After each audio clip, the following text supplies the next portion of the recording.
देवाभाऊंच्या जादूने दिसणार का महायुतीचा जोर? शिंदेची शिवसेनेला ठाकरे बंधू लावणार घोर. राजकारणातून काँग्रेस होणार का नामशेष? साहेबांच्या पक्षाचा दादा करणार का घात?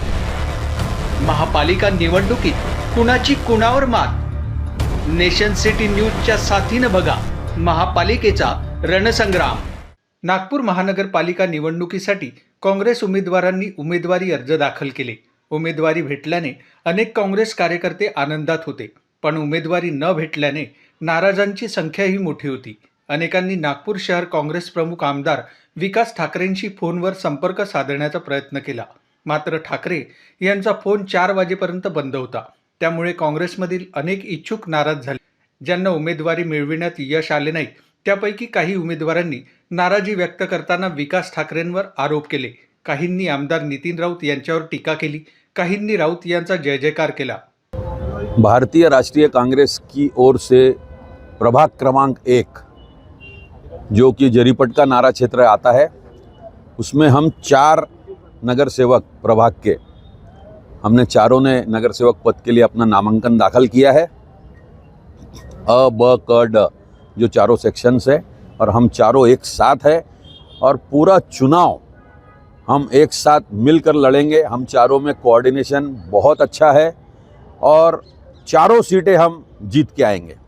इस चुनाव को लेके मेन एजेंडा ये है कि जरीपटका और नारा क्षेत्र जो एक पिछड़ा क्षेत्र माना जाता है, खास करके आउटस्कर्ट, हमारा 1 नंबर प्रभाग शुरू होता है. अनऑथराइज्ड लेआउट बहुत सारे हैं वहाँ मूलभूत सुविधाएं जो होती है वो तक नहीं है. 9 साल बेमिसाल का नारा दे रहे भारतीय जनता पार्टी वाले, उन्होंने 9 साल वहाँ राज किया है. मगर मेरी आप सभी पत्रकार बंधुओं से, बहनों से निवेदन है कि आप हमारे प्रभाग में ज़रा घूम के आइए और देखिए कि कितना बेमिसाल उन्होंने प्रभाग बनाया है. आपको खुद महसूस होगा कि विकास कोसों दूर है. ऐसे अच्छे अच्छे काम कर सकते थे मगर उनका कोई ध्यान ही नहीं. उनको सिर्फ सत्ता की लालसा, सत्ता का सुख भोगने की सिवा जनता के दर्द से, दुख से, जनता के हित से कोई वास्ता नहीं है उन्हें. सुरुवातीपासून नागपूर महानगरपालिकेच्या निवडणुकीबाबत महायुतीत सर्व काही ठरलेले होते. नामांकन दाखल करण्याची मुदत संपण्याच्या काही तासापूर्वी भाजपने AB फॉर्म वाटले, पण काँग्रेसमध्ये मात्र विस्कळीतपणा शेवटच्या क्षणापर्यंत कायम होता.